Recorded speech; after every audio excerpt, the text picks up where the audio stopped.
If you keep doing that and you grow and that's how the audience that you cultivate, you're gonna hate turning on that camera, man. I'm telling you. Today we're gonna be reacting to a video from another VTuber, Ellie Minibot, about how her VTuber has changed her persona. Shintoism believes that everything has a soul and that inanimate objects can gain souls if they're used a lot. I think that's good. Isn't that like kind of this theme for what's that anime called? Gachi Akata or Gachi Akuta, however you say it. I always get it wrong. I have no idea how to say that. But that seems like it's the main like theme of that anime. I gotta catch up on that shit. That shit was really good. like that. I like that a lot. That's really good. If a VTuber model is loved and used a lot, then the model can gain its own soul. Okay, I actually think that That's interesting. Well, how is that not like already an anime or something where someone's a VTuber and then their VTuber like has their own life inside? Like when the streamer stops streaming, what does a VTuber do like on the computer in the internet? You know what I mean? That seems like it could be an interesting anime. I'm not gonna lie, or possibly, yeah, no, that could be an interesting anime or a video game or some shit. Maybe I'm just thinking too much into it. I don't know. VTuber models share your soul. It's like a really weird thing. I was thinking about this the other day about how like the person I am on stream is very much like the person that I am not on stream. That's interesting because I think a lot of people, maybe not a lot of people, but me personally, the way I am when I'm making content or, I'm recording streamer, I am mostly myself. I try to be myself as much as possible because it feels more authentic and it's just easier to make content like that. That's why I don't play character as a VTuber. It's like it would be exhausting to try and keep up with that. I think lore is fun, but I'm not like like completely into character all the time, of course, right? So I'm mostly myself during my videos, but I also like to, I've said this before, I like to amp it up a little bit and give myself more energy while I'm recording, just because that's more entertaining to watch, I think, from a viewer perspective than if I'm just completely being myself. Because my thing is, I can be a pretty chill person IRL, and while that's fine, I think if I were to 100% be myself on stream, it might come off as a little boring when it's like I'm more naturally relaxed for the most part. I have my days where I'm more excitable and I'm more high energy, but for the most part, I'm pretty chill. And I just don't want to be boring. Like my biggest fear is being boring during my content. Like I've deleted and scrapped videos because I thought I just didn't have enough energy when I was recording that video, right? We have a lot in common. Most of us is the same. I can only show certain parts of myself on stream, right? As far as my model go, when I was designing it, I wasn't exactly trying to make my model look like me one-to-one. That was never like an interest to me because it's like, I think that's kind of boring. And that's no offense to anybody who does do that or has done that. But me personally, when I was designing it, I wanted something that I thought was cool and I would have fun looking at because I'm going to be, using it for most of the time.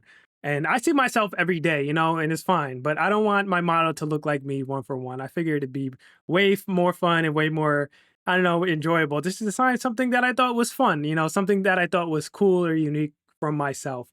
The only thing I really have in common is that we're both black. That was something that I absolutely needed. I wanted to make sure the character skin tone was as close to mine as possible. That was my one like non-negotiable. Because other parts wouldn't be appropriate, right? I don't pay you guys for therapy, so I'm not gonna come on here and be like, I'm so sad and this is my childhood trauma, right? I mean, you can't be a VTuber without some type of fucked up trauma, right? Is that's like a prerequisite to be a VTuber? I'm kidding. I'm kidding. Also, I want to say, I think it's cool that VTubers have like different models like this in different positions instead of just a static position. I have an idea for something that I want to do with my VTuber model one day that's less than just me standing here. I one day when I have the funds to it and I'm a little bit bigger in size, I'll do it, or just maybe when I just have the resources to do it, I'll do it. I don't want to say what it is because I haven't really seen anybody do it yet, and I think it could be cool. But it's definitely something I have on the list of things I want to do when it comes to my model. Like that's not what this is for, right? So when I come on to stream, I try to be here for you guys. I try to be silly and fun and upbeat. I try and be like interesting. Sort of like how if you're a teacher, when you're in the classroom, you're not being someone else, but the whole time that you're up in front of people, you're upbeat, you're high energy, you're hitting. Yeah, that's true. But I also think that depends on the person in like the community. I see a lot of people who they do talk about more deeper life topics and they, people want to call it trauma dumping, but they discuss that type of stuff because that's what their content is and that's what they enjoy doing with the community. But I understand why most people don't like doing that. It can get like very quickly weird, very fast. So I understand why most people stay away from it. You're hitting the main points. You're doing right what you are there to do. Yeah, you put on a performer hat. At the same time, slowly but surely, it changes you. It completely changes you. I am a different person because I have played this character. I am different in so many ways. That's an interesting thing to say. I'm not sure if obviously I don't know her. I don't know Ellie Minibot. I don't know her outside of her content, nothing like that. So I'm not trying to assume nothing. But it makes me feel like, for me personally, ever since I started creating content, I've been making videos on YouTube surprising for a long time. I was doing it way before, COVID and way before VTubing because I just like editing videos and I just did it for fun.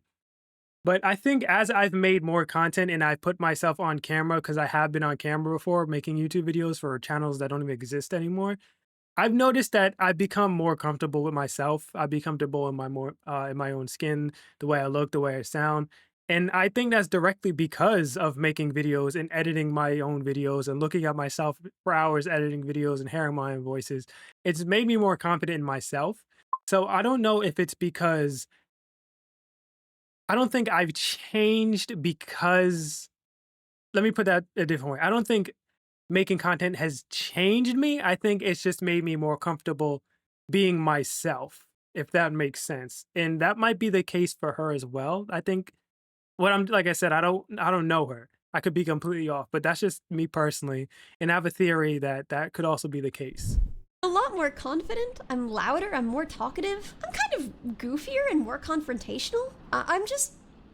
I've changed. And I think mostly in ways that I like. But in the process of doing this, It makes me feel like I was always this way. I was just not really confident to be myself.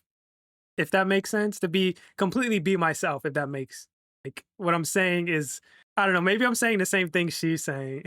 It seems like that, huh? I've become different. And at the same time, when you're streaming, you're thinking like, "Oh, be yourself, just be yourself, just be yourself" when you're first starting out. But you don't really know how to do that because it's quite hard to do that. It's definitely hard to get used to being on camera.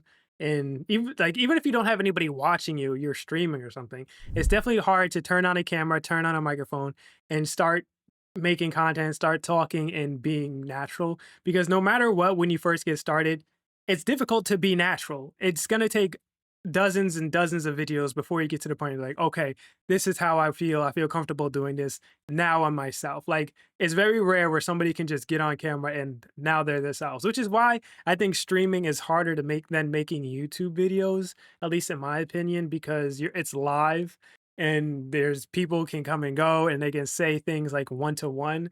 There's no you can't edit out the mistakes or nothing like that. Like I haven't streamed yet really. Eventually I do want to stream when I get to a certain point, but it's definitely intimidating for sure for me personally. It's quite hard to do that on command, and so you sort of are acting. And over time, you act less and less, or you act differently. Over time, the person that I am on stream, it's much more like the person that I am in real life. But also, over time, the person that I am in real life has become more like the person I am on stream. Which is why I think it's one and the same. She just hasn't realized like that's who she actually is. And streaming has helped her become more comfortable in who she actually is and explore parts of her that she didn't even really realize that was there maybe. I don't know. Like I said, once again, I don't know her. And I don't even have any way to judge which one happened more so. I just know that they both happened to some extent. And now I'm much more similar to the person that I am on stream than I used to be. And It happens at the same time, really, there's no I doubt there's any one way you could point at it and be like, oh, this happened then. It just slowly happens over time and you just become more comfortable in yourself. that's really weird, isn't it? Unfortunately, it can also change you for the worse. What can't? I don't know. If you change for the worse, change back, right? Move on from there. Be yourself is such useless advice.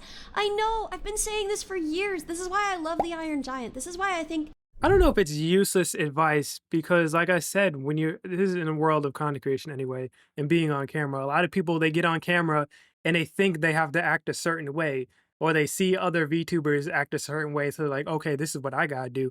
to, to get people to watch me. And it's like, be yourself. I don't want to say it's useless advice. People say it all the time because it's true. There's a lot of advice out there that you hear people say over and over and over again. And it's for a reason because it's good advice. It's basic advice, but it's good advice nonetheless that a lot of people overlook. That's why it gets repeated so much. At least that's just how I feel personally. The Iron Giant is like my favorite movie for kids because I used to I used to hate the Iron Giant because years ago there was a time where Cartoon Network would air Iron Giant like around the holidays. I think it was like Thanksgiving, and they would air that movie for like 24 hours straight.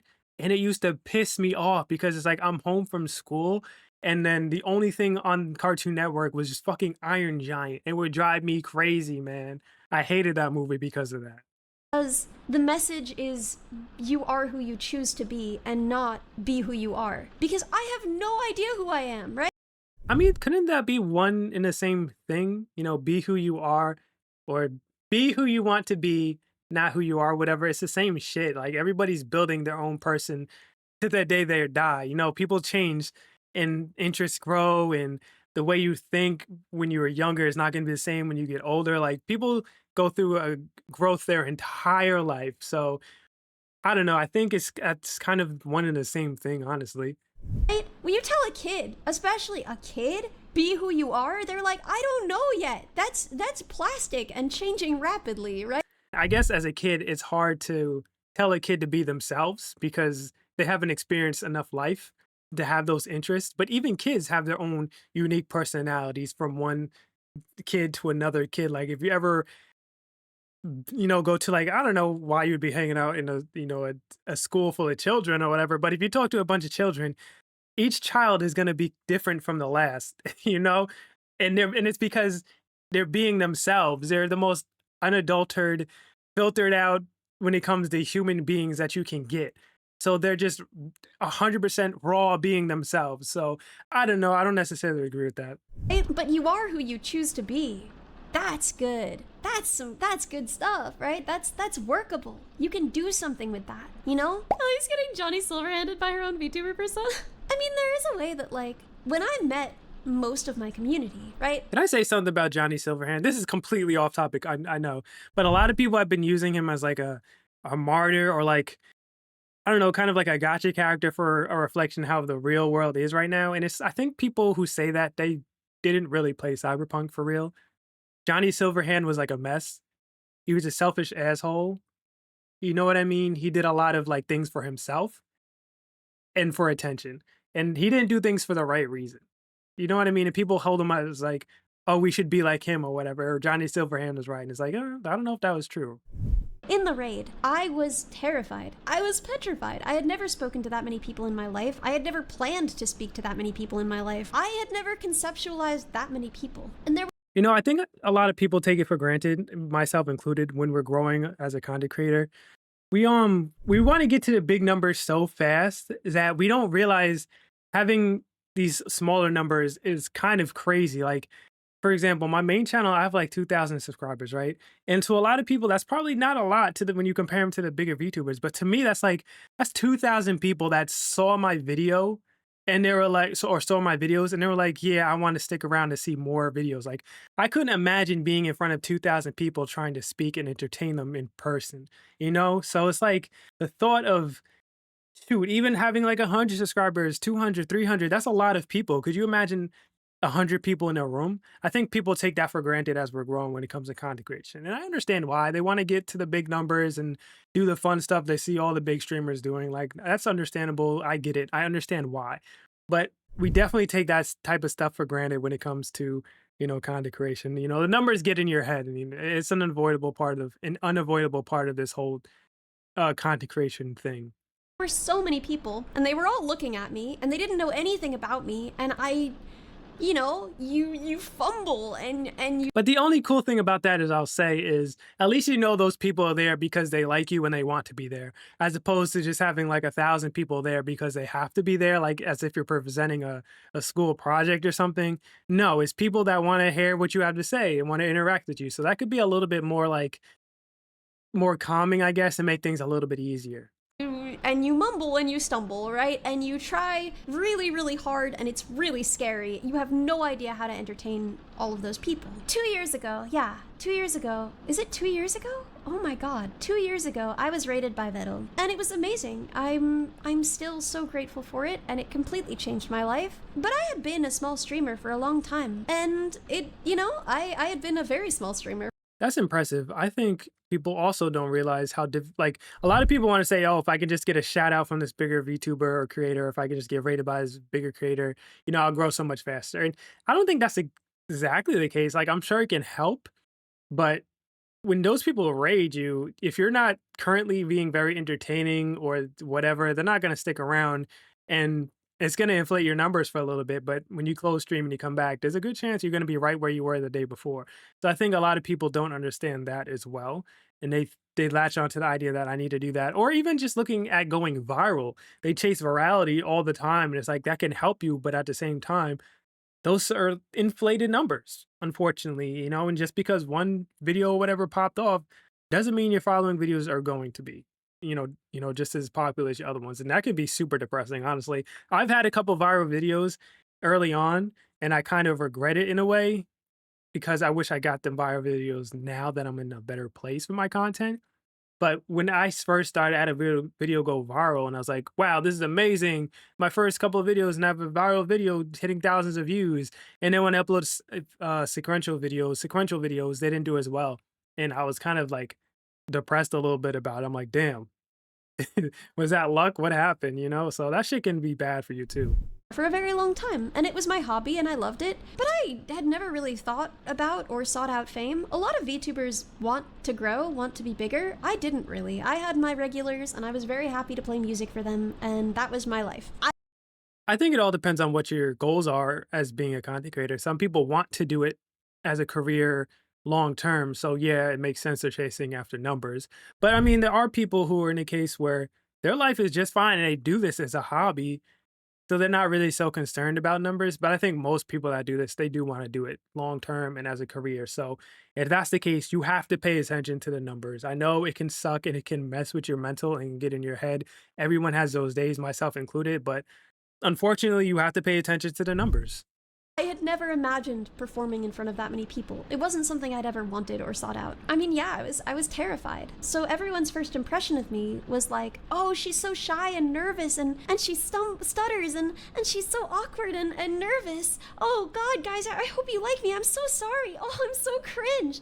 Right? That was everyone's first impression of me. And that's not really what I'm like. But then after that, when people treat you that way, you respond kind of that way. I don't know how to explain it. I get exactly what she's saying. When people start treating you a certain way and you're a content creator, you sort of maybe unintentionally feed into it because you think that's what they want from you. And it's not until later you realize, I hate acting like this all the time. I'm going to be myself and stop doing that. There's plenty of YouTubers who started that way. I don't want to name names because it's perfectly a normal stage to go through. When you're getting attention for people, you don't want that attention to go away, especially when you're trying to grow. So you just feed into the way they're responding to you. And I think that's a normal thing. But as long as you realize that that shit isn't good for you, or if it's making you uncomfortable, that you should probably nip it in the bud and kind of like, not lean into it. Because if you keep doing that and you grow, and that's how the audience that you cultivate, you're going to hate turning on that camera, man. I'm telling you. Like, when people treat you that way, the natural response is kind of to respond how they expect. And it's not like I was ever really pretending to be nervous. I mean, I think I said, like, the stream after the raid, like, "Hey, I'm not a stuttering little, nerd girl GM," right? So, like, it wasn't particularly troubling for me, but it was interesting. I didn't have a hard time with the whole persona aspect of the whole thing, but it was interesting the way that, like, having a lot of people see you in a particular way, even if it's not how you see yourself, it's strange, Yeah, that's the thing. Like, because they came in on a raid, and that's kind of the snapshot they're getting from you because they haven't been there their entire time. And this is the first time they're interacting with you. So they're going to assume you that way. Like I said, I think it's just unavoidable. But like she said, she came out and said something after the stream. So as long as you do that and you make it a point to be like, "Hey, I was just nervous. I'm not like that all the time," I think that's fine. And it really changes kind of forever.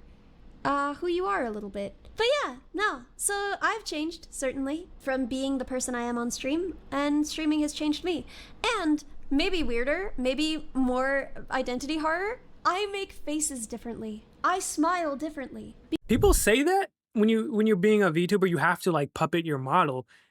And I do think that's true, but I don't know if that necessarily applies to me because I'm a very expressive person when I talk. I've noticed I smile a lot naturally. I've always kind of just been that way. I don't know why I can't. It's just who I am. It's how I am when it's just, it's how I talk and interact. So I don't necessarily try to puppet my VTuber model crazy. Obviously, you want to move it and all that stuff to make it more interesting. You don't want to just sit there static and talk. That's the whole point of the model. But at the same time, I don't do those crazy faces that people say you should do to be more expressive because I don't feel like I need to. Like, you ever see that clip of that one VTuber? I wish I knew the name of it. Maybe I'll try to find it. And she was like showing people, oh, this is how you use a VTuber model. You have to make these crazy faces or whatever. And it's like, I couldn't do that. That shit would exhaust me. I'm just being myself, man. Like, I'm lucky enough to be in a position where I feel like I don't have to do that. Because I spend so much time piloting my puppet, it's changed how I smile. It's changed how I laugh. And like, I don't dislike these things, but because I have to move my face differently when I'm piloting, when I'm puppeting.